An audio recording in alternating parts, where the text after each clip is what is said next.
cabeça nas nuvens, pés no chão, o abismo entre os sonhos e a realidade. De Daiane Tavares, a prática que aperfeiçoa. Sonhar, realizar, ambos fazem parte de uma jornada cheia de desafios, especialmente quando convivemos com pessoas que possuem perspectivas e comportamentos diferentes dos nossos. É comum sentirmos que, se em nosso caminho não estivermos conectados com as pessoas certas, que possuam ao menos uma mínima conexão com nossos interesses e planos, essas diferenças podem nos limitar ou até mesmo nos paralisar. Apesar de, na prática, repetidas vezes, nos depararmos com um cenário diferente, é fundamental compreender que essas variações de pensamento e comportamento não precisam ser um obstáculo. Pelo contrário, elas podem ser uma força poderosa que contribui para o nosso crescimento e sucesso. Um exemplo claro dessa dinâmica são as diversas experiências que me levaram a abordar esse contexto, especialmente os momentos de tomada de decisão dentro do meu relacionamento conjugal. Enquanto meu marido e eu planejávamos a compra de uma casa nova, saíamos para olhar algumas opções com parâmetros já definidos. No entanto, ao chegarmos aos imóveis, frequentemente nos deparávamos com preferências divergentes. Enquanto eu me mostrava empolgada, ele se apresentava desanimado e vice-versa. Isso não significava que um de nós tivesse desistido da ideia da compra, mas revelava claramente nossos interesses e planejamentos distintos. Até aqui tudo normal, pois isso pode acontecer em qualquer tipo de relacionamento, seja pessoal ou profissional. O problema agravava-se com o tempo, pois lidar com a falta de entusiasmo dele frequentemente me fazia recuar, como se eu estivesse ali apenas para viver os sonhos e as experiências dele, e não para dividirmos um ideal em comum. Com o passar dos anos, essa dinâmica passou a anular meus próprios sonhos, gerando frustrações que se transformaram em agressores emocionais. Neste livro, meu objetivo é explicar e levar as pessoas a entenderem que, mesmo mantendo perspectivas e comportamentos distintos, podemos todos chegar onde desejamos. As nossas diferenças não devem ser vistas como barreiras, mas sim como elementos que enriquecem o processo de construção dos nossos sonhos. Cada pessoa traz consigo uma bagagem única de experiências, conhecimentos e formas de ver o mundo. Ao entender por que as pessoas agem e pensam de determinadas maneiras, podemos utilizar essa compreensão para fortalecer nossas próprias jornadas. A chave está em aprender a somar essas diferenças, em vez de deixá-las nos deter. Quando entendemos os motivos por trás dos comportamentos dos outros, somos capazes de encontrar pontos de conexão e colaboração, transformando divergências em oportunidades de aprendizado e crescimento. É essencial não ficarmos parados no caminho devido às diferenças. Devemos avançar, respeitando e valorizando as perspectivas alheias, enquanto mantemos firmes nossos próprios princípios e valores. Da mesma forma, não devemos fazer ninguém parar simplesmente porque pensa diferente de nós. Ao contrário, devemos incentivar um ambiente de respeito e compreensão, onde cada um pode contribuir com sua singularidade para um objetivo comum. Falar de comportamento humano nunca será uma tarefa simples e certamente não é fácil de explicar. As diferenças individuais e o próprio processo evolutivo, com suas diversas revoluções históricas, englobando todas as suas mudanças e sutilezas, são informações suficientes para criar inúmeras lacunas de reflexão. Estes mesmos elementos tornam a tarefa de entender por que as pessoas agem e se comportam de determinadas maneiras tão complexa e, ao mesmo tempo, tão fascinante. É justamente essa complexidade que deve nos motivar a buscar uma maior compreensão e aceitação das diferenças, transformando-as em forças que impulsionam nosso crescimento e sucesso coletivo. Sempre gostei de observar as pessoas e, além disso, Como uma ouvinte atenta, mergulho em suas histórias e exploro os labirintos do comportamento humano, adotando uma prática, na maioria das vezes silenciosa e paciente. Uma coisa que me chama muita atenção durante essas minhas observações é que, ao iniciar uma conversa com qualquer pessoa, à medida que a liberdade se aconchega e a intimidade se sente à vontade, duas coisas ocorrem. A primeira é que as pessoas querem ser ouvidas, e quando se sentem acolhidas nesse sentido, falam tudo o que está guardado internamente. E a segunda, muito comum durante esses períodos de observação, são as repetições apontadas por elas, em momentos e situações oportunas, onde já extravasaram suas emoções e pensamentos e receberam uma retórica com a qual concordavam com aquele desabafo, surgem generalizações do tipo: todos os homens são iguais. Achei que somente minha mulher era assim, ou ainda, tudo farinha do mesmo saco. Essas situações oportunas geralmente surgem quando alguma insatisfação se torna evidente, revelando padrões de comportamento que as pessoas reconhecem em outros, mas que também podem ser explicados pelo comportamento aprendido através de experiências repetitivas. São essas experiências que moldam nossas expectativas e reações, fazendo com que padrões de comportamento se repitam. Ao observar e entender esses padrões, podemos começar a decifrar o comportamento humano e até mesmo prever como alguém pode reagir em determinadas situações. Assim, com paciência e atenção, vamos descobrindo os detalhes perspicazes dos complicados labirintos do comportamento humano.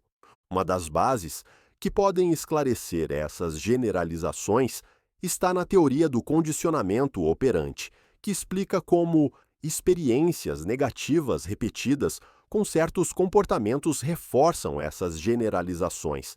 Entre outras, também comuns, podemos incluir: todas as sogras são problemáticas, os adolescentes de hoje em dia são todos preguiçosos, políticos são todos corruptos, ou, utilizando minha experiência pessoal citada acima, meu marido, esposa, também é assim. Essas generalizações têm raízes na forma como nosso cérebro processa informações e tenta simplificar a complexidade do mundo ao nosso redor.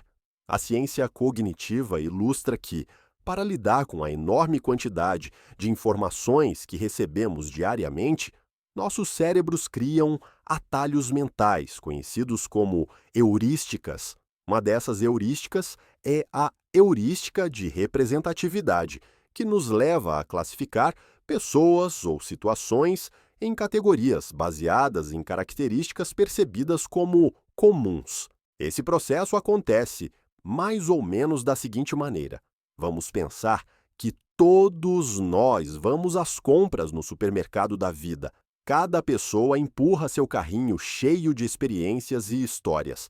Quando generalizamos uma pessoa ou situação, é como percorrer os corredores com um marcador gigante, etiquetando produtos diferentes com o mesmo rótulo só porque parecem semelhantes à primeira vista.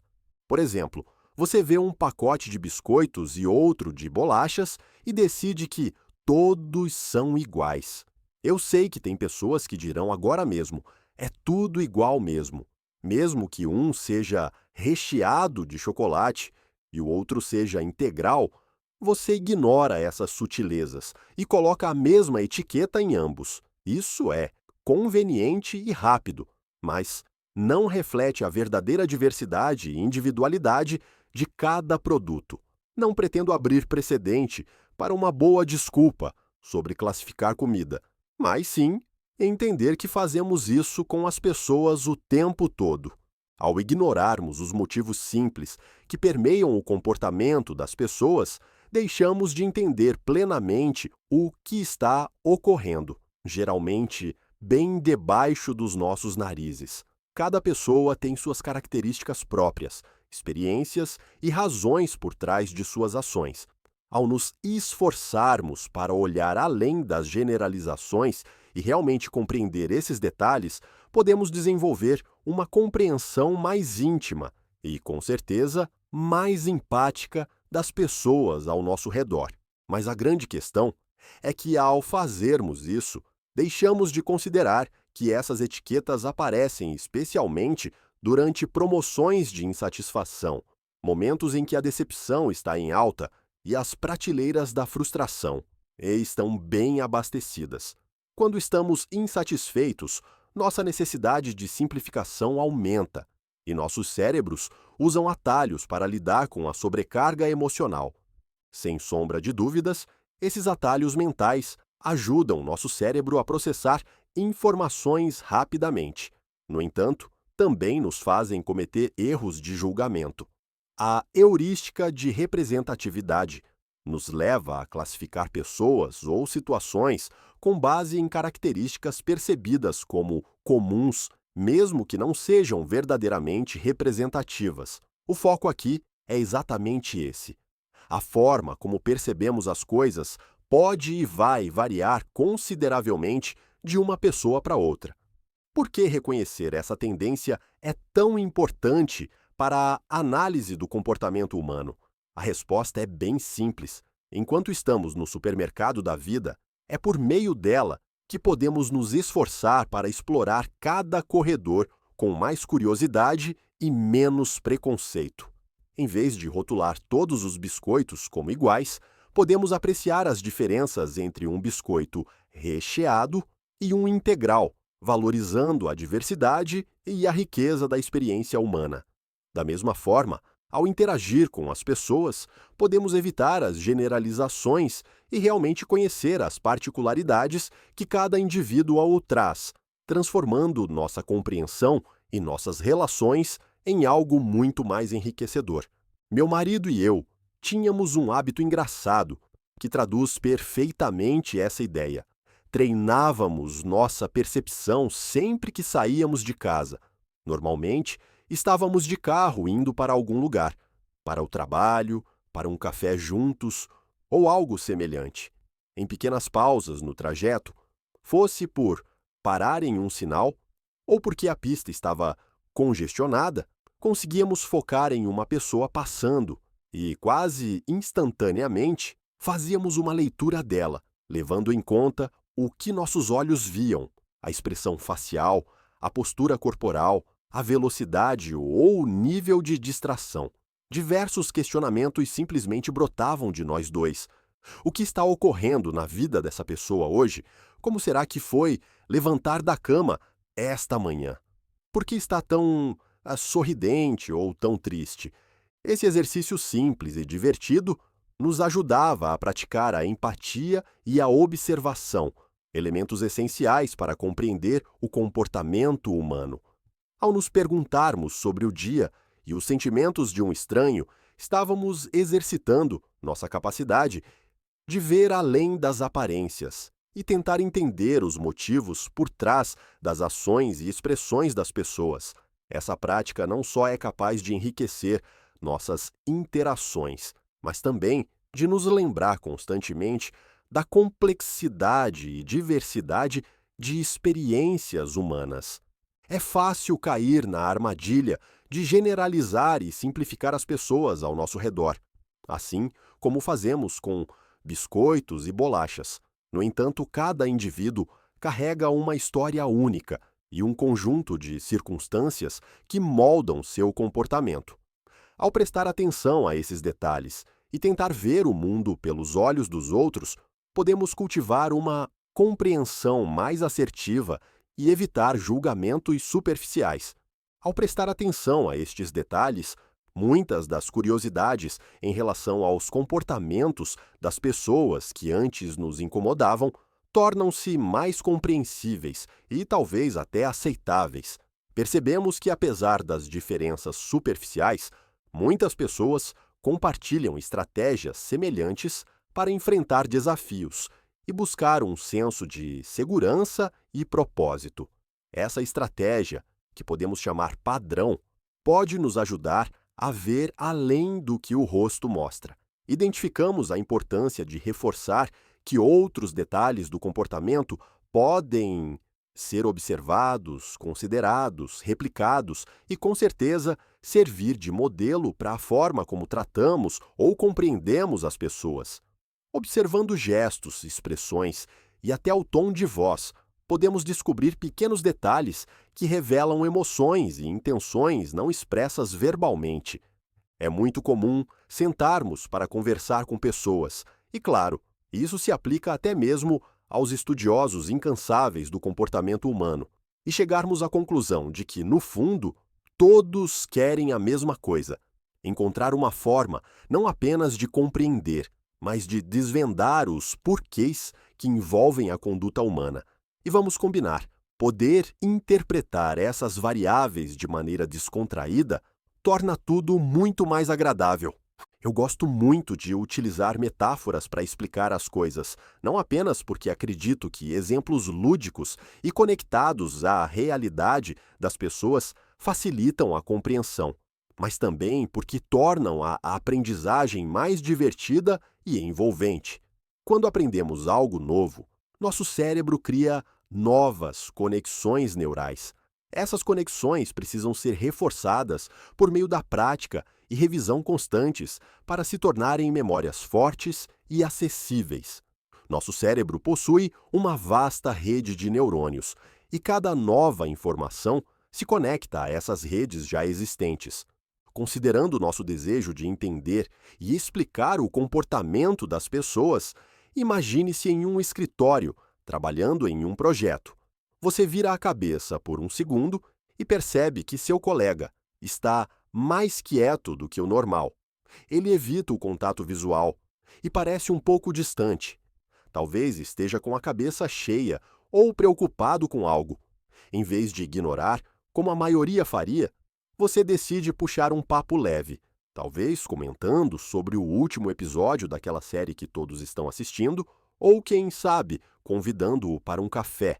Um gesto tão pequeno pode ser suficiente para aliviar a tensão do seu colega, mostrar que você se importa, reduzir a ansiedade que ele estava sentindo, aumentar a abertura para a comunicação ou simplesmente estabelecer um padrão positivo de comportamento, o da interação voluntária. Prestando atenção nesses detalhes do dia a dia, você começa a notar padrões. Um colega pode ter uma maneira especial de lidar com o estresse, talvez dando uma volta rápida pelo quarteirão para espairecer ou usando uma técnica de respiração para se acalmar. Outro pode ter uma habilidade incrível para resolver conflitos, abordando problemas com empatia e clareza. Ao observar e aprender com essas estratégias, você pode aplicá-las na sua própria vida, tornando seus dias mais tranquilos e suas interações mais suaves. Por isso, falar sobre nossos métodos generativos é de extrema importância para entender o contexto que divide tantas pessoas no mundo atual. A maioria das controvérsias surge da falta de compreensão sobre o tempo, a velocidade e o modo como as pessoas tomam decisões e escolhem seus caminhos para alcançar objetivos, sejam esses objetivos sonhos construídos ou não. Além disso, é preciso considerar o quanto uma pessoa pode ser racional, sistemática e tradicionalista durante esse processo. A decisão de como e quando agir é uma área complexa que envolve diversas variáveis. Pesquisas em psicologia e neurociência destacam que nossas escolhas são influenciadas por uma combinação de fatores emocionais, cognitivos e contextuais. Pense que você acordou em uma manhã qualquer e decide fazer um café. Vamos entender como essa prática seria afetada nesses contextos. Se o ambiente emocional está influenciando ao acordar, você decide fazer um café. Se naquele momento você está se sentindo animado e feliz, talvez escolha um café expresso forte para combinar com sua energia. Mas se está com sentimentos de melancolia ou cansaço, é possível que opte por um cappuccino suave e reconfortante, pois suas emoções atuam como o barista, influenciando diretamente sua escolha de bebida. Quanto mais afloradas as emoções, maior a interferência nas escolhas.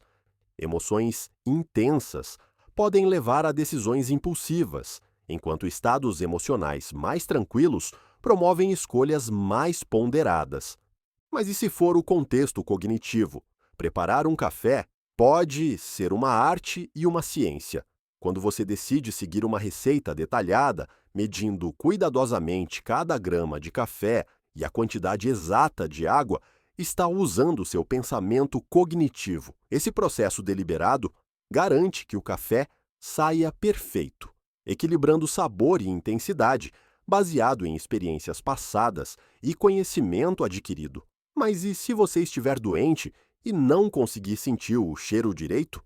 Isso pode afetar sua percepção e julgamento, levando a ajustes na receita para tentar compensar a perda sensorial. A decisão de seguir uma receita demonstra um uso consciente e calculado do raciocínio, refletindo um compromisso com a precisão e a qualidade, mesmo quando as condições não são ideais. Mas também temos o aspecto contextual. O ambiente onde você faz o café também importa. Se você está em uma cozinha organizada e tranquila, o processo de fazer café é gratificante, prazeroso e eficiente. No entanto, se está em uma cozinha bagunçada e barulhenta, pode sentir-se apressado e desconfortável, o que afeta o resultado final. Existem pessoas que simplesmente não conseguem fazer uma água quente ou um ovo frito com a pia desorganizada. O contexto em que estamos influencia nossas ações, moldando fortemente nossas decisões e comportamentos. Um ambiente calmo pode promover escolhas cuidadosas e bem pensadas, enquanto um ambiente caótico pode levar a decisões apressadas, pouco analisadas e menos satisfatórias. Percebem como o comportamento está condicionado a diversos fatores que o influenciam? Este pressuposto é a base para o que vamos entender daqui para frente. Todas as pessoas são influenciadas por uma variedade de fatores, desde a hora em que acordam até a hora em que vão dormir. E até mesmo durante os sonhos, o aprendizado está em ação. Contudo, o que precisa ser enfatizado é que, embora existam padrões gerais, as pessoas manifestam esses padrões de maneiras únicas. Quando conseguimos enxergar as entrelinhas, percebemos que alguns padrões emergem. Na vida, somos como maratonistas constantes, sempre tentando chegar a algum lugar, mas a maneira como cada pessoa propõe alcançar seus objetivos pode se tornar uma válvula propulsora de atritos e conflitos entre aqueles que escolhem percorrer caminhos e métodos diferentes. Nossa proposta é ajudar a compreender que, embora padrões existam e a subjetividade sirva como um guia, há inúmeras maneiras de alcançar o mesmo resultado. Generalizar, portanto, nos leva a cometer erros, os quais vamos evitar daqui para frente. É importante entender que a diversidade de abordagens e métodos não só enriquece nossa experiência coletiva, mas também nos mostra que não há uma única forma correta de atingir um objetivo. Vamos explorar como diferentes tipos de comportamento se manifestam em 5 ambientes distintos. A pessoa que vive na realidade, focada nos resultados palpáveis. Esta pessoa prioriza tarefas concretas e mensuráveis. Seu comportamento é guiado pela necessidade de ver resultados imediatos e tangíveis. Para ela, o planejamento detalhado e a execução precisa são fundamentais. Por exemplo, ela pode ser alguém que segue uma agenda rigorosa e mede seu sucesso por meio de metas claramente definidas. A pessoa que alcança a realização por meio dos sonhos e pouco planejamento. Aqui temos alguém que se permite sonhar livremente, sem se prender a planos rígidos. Esse indivíduo, encontra satisfação em imaginar possibilidades e explorar novas ideias, mesmo que nem todas se concretizem. Seu comportamento pode parecer caótico ou espontâneo, mas é movido pela inspiração e criatividade. Essa pessoa pode, por exemplo, iniciar vários projetos simultaneamente, deixando alguns inacabados enquanto outros florescem inesperadamente. a pessoa que equilibra sonhos e realidade. Este é o indivíduo que consegue harmonizar a visão idealista com ações práticas. Ele sonha alto, mas também traça planos realistas para alcançar seus objetivos. O comportamento dessa pessoa envolve tanto a imaginação quanto a disciplina, resultando em um progresso constante e satisfatório. Contudo, embora cheio de desafios como os demais, ela pode ser alguém que estabelece metas de longo prazo e trabalha de forma consistente para alcançá-las, ajustando seu plano conforme necessário. A pessoa que vive os sonhos e a realidade de outras pessoas. Algumas pessoas encontram significado ao apoiar e realizar os sonhos dos outros, seja no ambiente de trabalho, família ou amigos, o que também pode representar um comportamento conformista. Elas são ótimas colaboradoras e facilitadoras, ajudando a transformar as visões alheias em realidade. Seu comportamento é caracterizado pela empatia e pela capacidade de se adaptar às necessidades e objetivos de outros. Por exemplo, um gerente que se dedica a desenvolver as carreiras de sua equipe ou um pai que investe nos talentos dos filhos. A pessoa que não sonha e não realiza. Este tipo de comportamento pode ser visto em indivíduos que se encontram desmotivados ou desconectados de suas próprias aspirações e da realidade ao seu redor. Eles podem sentir uma falta de propósito ou direção, resultando em uma estagnação tanto nos sonhos quanto nas realizações. O comportamento aqui pode ser marcado por inércia e passividade, muitas vezes necessitando de um estímulo externo para sair desse estado. Então, vamos entender cada um.